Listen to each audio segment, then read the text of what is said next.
So let's turn now to a story we've been following all day. Delays at O'Hare blamed on short staffing in the control tower as the government shutdown drags on and air traffic controllers are working now without pay.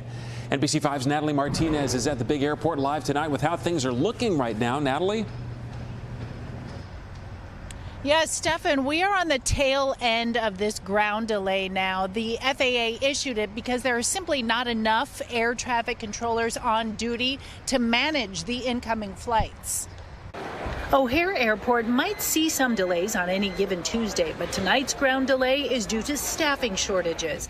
That forces air traffic control to combine positions and space flights farther apart to stay safe. That creates a delay for planes coming in from other airports. The average here tonight, 40 minutes, according to the FAA.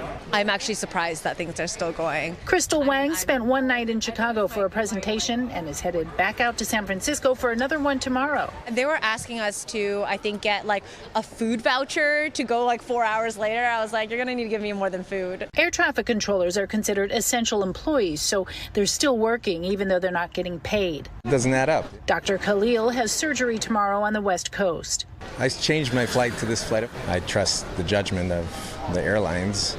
Of course, it's frustrating too at the same time, because people want to get home. When we asked specific questions, the FAA said they can't respond to media inquiries because of the government shutdown. Since it began last Wednesday, sick calls have increased in air traffic control, according to the transportation secretary. Now what they think about as they're controlling our airspace is, how am I going to pay my mortgage? How do I make my car payment? I have a couple kids at home. How do I put food on the table? And tonight there was a ground stop in Nashville because of staffing, over 2-hour delays at times. This week, problems were also seen from Burbank to Denver to Newark.